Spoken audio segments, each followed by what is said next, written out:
I'm an avid listener of Q107, and that's how I heard about the Bad Parents podcast, okay? Gregor Madden emailed the show. Here's a quick story that is relevant to sleep-deprived parents. And I feel like after the holidays, I don't still think people aren't kicked into the habits of the schooling and the sleeping and the stuff, okay?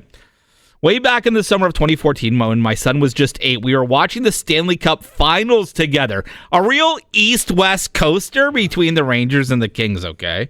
The Kings ended up winning the series in double overtime, and they were watching the game, okay? His father and his 8-year-old. How more, father-son can you get? But what happened is my son loves to watch sports on TV, and he tends to emulate some of the behavior he sees, okay?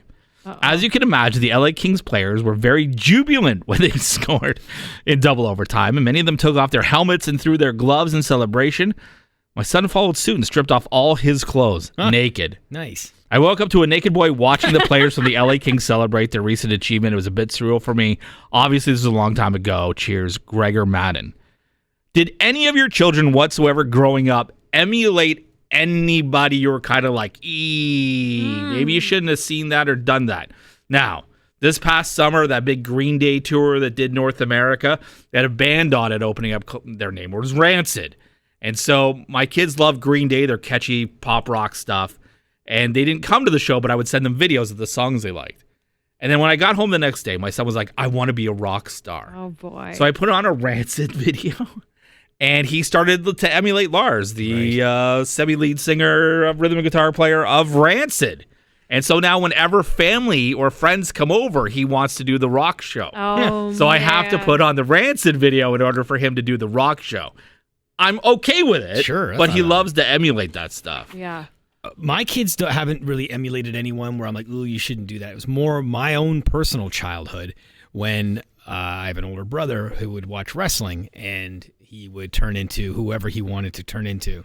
And I've mentioned this in the past where he would always turn into some very good wrestler. Yeah. And I was always some jobber who just had to take it. So he'd be Hulk Hogan or Macho Man or Hacksaw Jim Duggan, and I would be SD Special Delivery Jones or the Brooklyn Brawler, and I would just take it. And I couldn't be anyone else. I just had to be whoever I said I was. Yeah. His finishing move growing up, his brother's was called the lawn chair. Yeah. And you never wanted to be slapped in the lawn chair.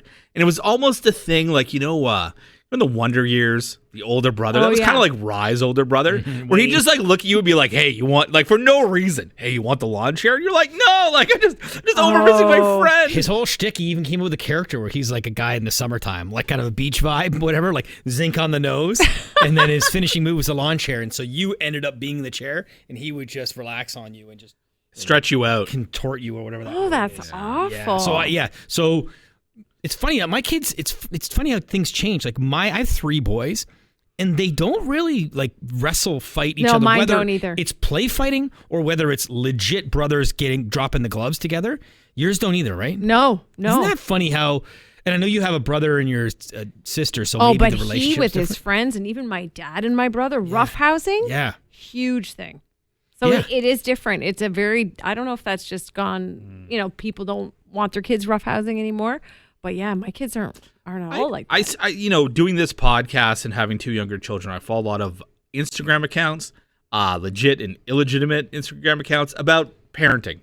And all I keep seeing about roughhousing is how it actually makes them regulate their emotions and how good it is. Oh, wow. So, when Jack is flying off the top of the couch, dropping elbows on me, I'm like, this is good. This is healthy. He's being healthy.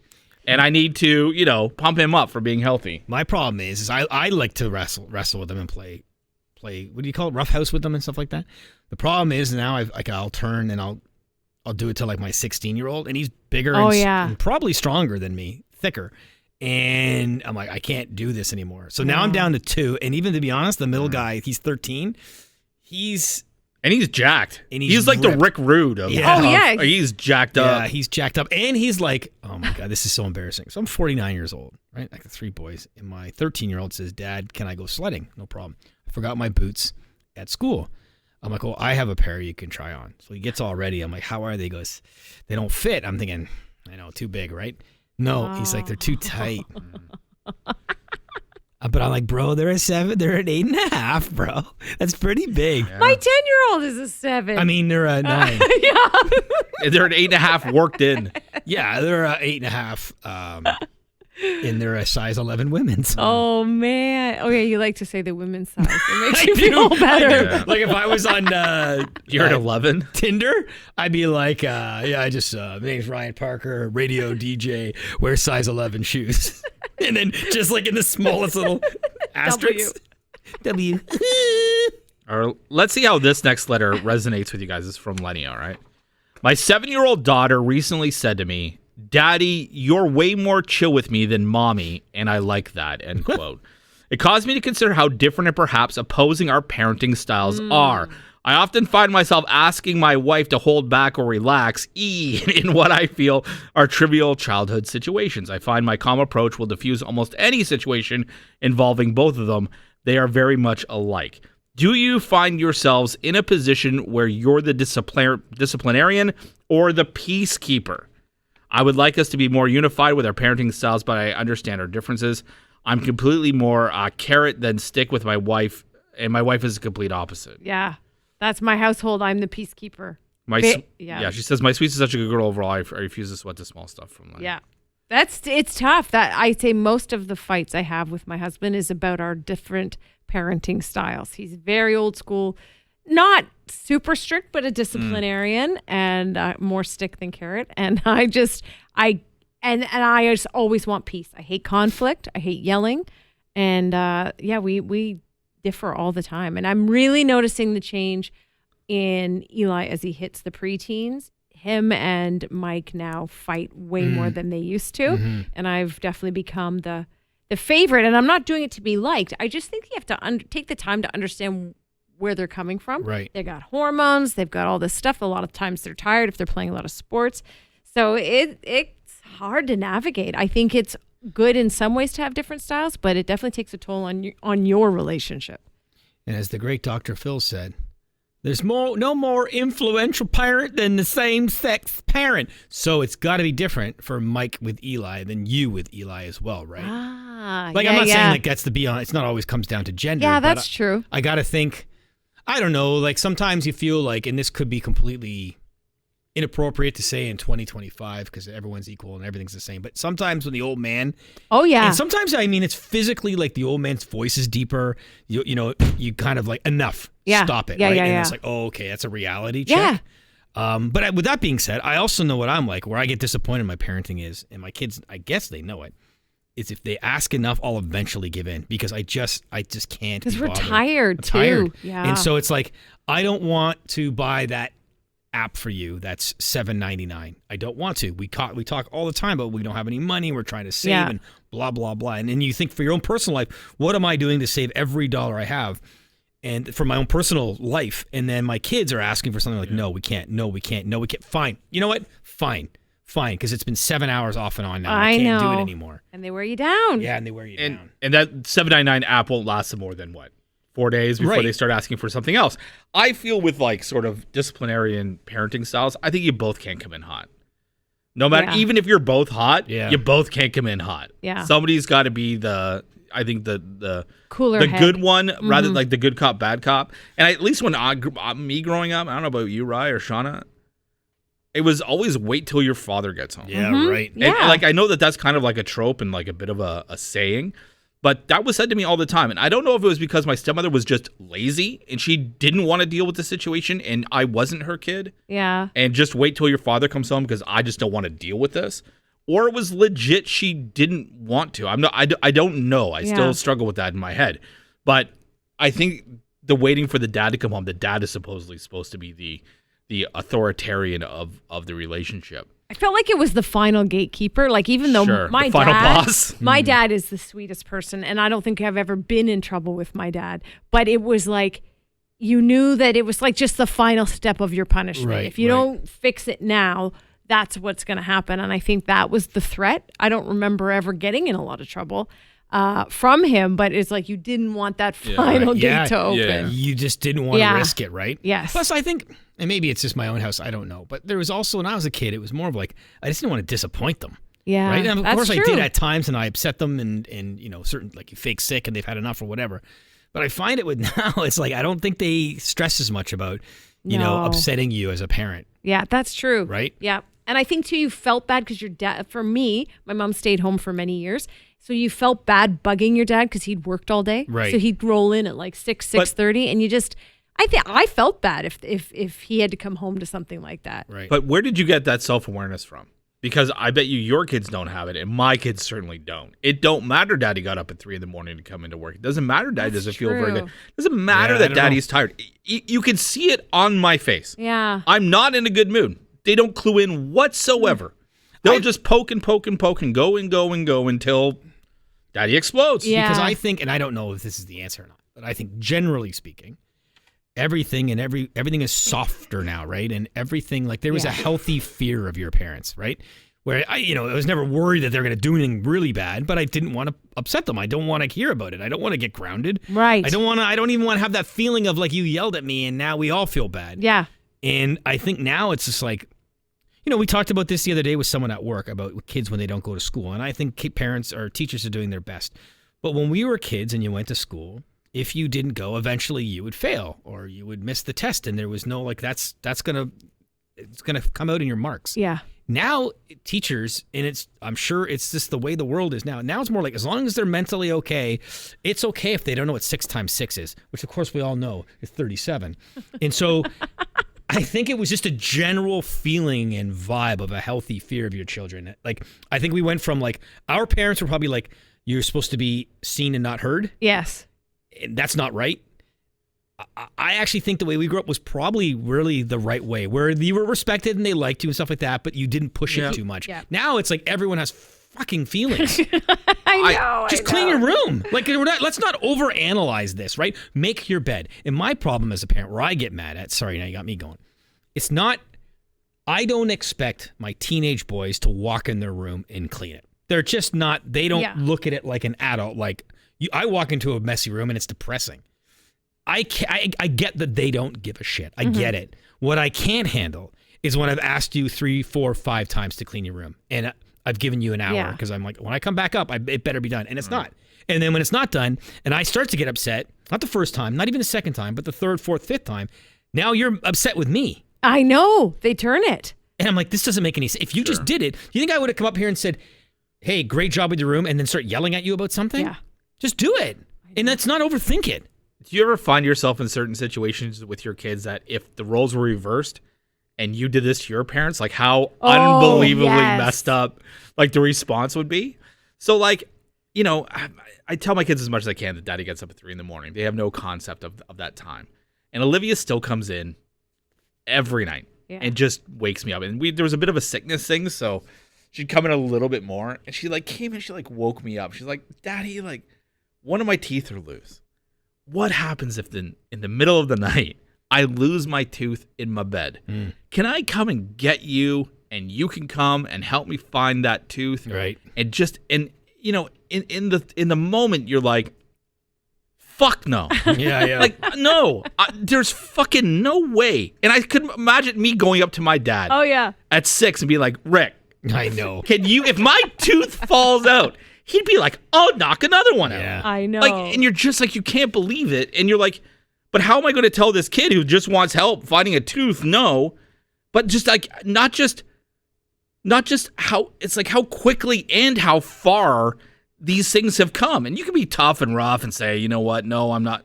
But I'm like, I would be out there in my underwear finding a tooth at 3 a.m. because that's what's needed at the moment. I like, in a roundabout way, part of me likes to blame society because I don't want to take all the blame. Yeah. But I think it's also our fault. I don't know what it is. I just think that we just let them get away with everything. Yeah. And then you tell them that, right? I know. You was so much harder when you were a kid. Or, I know your dad would beat you. I'm like, no. He never physically touched me. I'm like, you're not understanding the point. It would never have to get to that because I would never do anything for him to do that. Right? Exactly. It's never, they go so extreme with everything. I know. And like, I remember, I'll tell you another story. My dad was bald, and we flew a lot because my mom worked for an airline, and so it was very cheap. And so often we would have to sit in different areas of the plane. And I went up to my dad, and he was like sitting next to 2 strangers, and to say hi to him, and I kind of like rubbed his bald head. Well, he just said to me, pulled me aside and he goes, "Don't ever do that again." And I love my dad. He was a wonderful, wonderful man, a wonderful father, but I got it. And I realize even now, it's like I embarrassed him. Yeah. And he didn't have to say anything like, "Don't ever do that again." Yeah. And then he was fine. And that was it. And I never, ever, like at home, joking around is one thing, Yeah. but not in front of people. Yeah. Don't embarrass the old man. And I don't know if that's the same anymore. Right? Yeah, it's a great point. And in fact, I find, at least for my kids sometimes, they get embarrassed so easily. So like they're embarrassed of you for like joking around with people. Yes. Because they're at that age where they think everyone's looking at them all the time, right? Like you're joking around, like at the rink, I'm joking around and you're doing like an accent or something with someone. Dad, we're all having good fun. And they're like, "Dude, oh my God." You get in the car. "I can't even believe you just did that." I go, "Why?" He goes, "Everyone thinks you're an idiot." I'm like, maybe I'm wrong, Yeah. but I don't think so. I know. And not everyone. We're all just having fun. Yeah, that's very true. You They're know? the ones embarrassed. Yeah, totally. So I don't know. Things have changed. It's probably our fault. Yeah, I agree, and it's very interesting. But when they do go to bed, you do get a little bit of that's your recharge time, right? I guess. And it's like, if you've seen that show, it just came out on NBC Universal. It's that show based on a true story show. Yes, and I'll tell you why, because it's about true crime. It's like a dark comedy, and But that's my love. It's like it's about true crime, but it's also it's like true crime. It's like everything that we love. It's like true crime, Yeah. podcasting, Yeah. and like parenthood. Yeah. Like the big three, if Yeah. you will. And I got to see like episode 1 of season 2. And if you're looking for something that like if any of those strike your fancy, and it wasn't even so much like, I know you're more the true crime guy. And did you notice how many times Kaylee Cuoco's character Ava was just trying to nurse? Totally. And I'm like, it was She couldn't even shower. It was a subtle little backgroundy thing about moms and the trials and tribulations about whenever like they're Absolutely. dealing with like, no spoilers here, but like there's a murder that happened. Yes. And they're all entrenched in it and whatnot. But like this sort of like thread of her not being as a mom, being able to like supply her baby Yeah. with like, and you're just like, fuck, like it's got to be so hard. And she really played it off well. It took me back, right? Because our youngest is 10, and so like there's a scene where he's leaving for the day and he kisses her goodbye, and he's like, you could brush your teeth, and then he's getting in the car, he's like, "And have a shower," right? And she's using baby wipes to like clean herself, because it really just does take you back. I remember that. yeah. It's like, it's just the most insane time. And I believe, didn't she in real life just have her first baby? I think she did. I think so, yeah. Yeah, so I think she knows very well. Sure. It comes off perfectly. And that's why, like, she's into true crime, and I get, like, I love true crime so much. Often, though, the way my life is right now, as we just described, I wish I was the victim. But I think that's why you like it so much. I do, but I don't want to be the person solving it. I want to be the person who's dead. So it can end. It can end, right? Yeah. But It can't all be over. I just want to be like, the last thing I see is Kaylee Cuoco. I'm like, yeah, it was, Steve did it. Yeah. But yeah, I get it. I get the escape, for her, like the true crime, like that's a passion that you just, even as a parent, you want to hang on to something, right? There's that, like, I remember when we were growing up, I was the first one to get married out of our group of friends, right? So I was the first before Rye and all of our friends. And I always felt as soon as that happened, I was kind of alienated from like the cool, like, we're not married group. And I feel like Ava, Kaylee's character, she has like her true crime friends. And they go over for like just like a girls' afternoon, but Kaylee brings the baby and none of them have kids, and she's there just like struggling and talking about like buckwheat flour that's trying to like whatever, and like the other girls are so uninterested in like what she has to say, and it was just so like new parenty-ish, but like in a fun way, but you could still feel the whatever, It's right? such a change to your life, and if you are the first one in your friend group, nothing sets you apart like that. Totally right. Nothing brings people to you when they do. Correct. It is a 180. Yeah. It is. I could not. It's almost like a fucking kid magnet. Yeah. Like you're the first one. Everybody else is like, ew, don't want to touch you. Then they get pregnant. You are the messiah of children. Absolutely. It's crazy. Yeah. You know what's cool though? Like, just that show as an example, as opposed to, again, my youngest is 10, so streaming was just kind of maybe getting started. Like, the good thing is, if you are a new parent and you do want to watch television, right? Like, that one's on Stack TV, right? Like, Yes. you can stream it whenever you want. And so that's the beauty of that, as opposed to, you know how hard it is to stay on schedule when you're a young parent. You're like, my favorite show is on at 7 o'clock every night or every Tuesday night. And you're like, I'll never see that. Yeah. Right? If I am around and available, I want to sleep. So that's the beauty of now. You can You stream just it. binge watch them. Yeah. And On watch it all Stack, together, right? Yeah. You can check it out on Stacked Yeah. and Stack TV. And yeah, it's a good little show if you want to check it out. And, while you have that little bit of downtime, I watched it with my wife. She really liked it as well. She got it too, so it was pretty Yeah. good. Thanks for hanging around. Yeah. And we'll do this again. So much like Lenny and Gregor Madden, if you have any questions for the show, you're more than welcome to send us some emails. It's badparents@curiouscast.ca. Can I just say one thing? Sure. If you're watching this, you may have noticed that I'm wearing headphones, but they're not in my ears. Explain. I have to explain. They're not working. So I don't know if anything I've said today on this podcast is actually being recorded. With that being said, we work in the radio industry as well as the podcast industry, and there's a comfort zone. There's a comfort of wearing headphones. And if I wear them like this, they're on, I can't actually hear anything. So I have them on for comfort, but they're not on my ears. Like a security blanket. Yeah. So just don't think that like I'm off my meds or I'm on my meds. This is just a security blanket. Anyways, if I was on the show, I hope you enjoy it. If I wasn't and you enjoyed it Then more you got without me being super there, lucky. yeah. Then you didn't have to hear my painful anecdotes. My name is Ryan. And I'm going to sign off for the day. I'm Shauna. See you later. John, bye.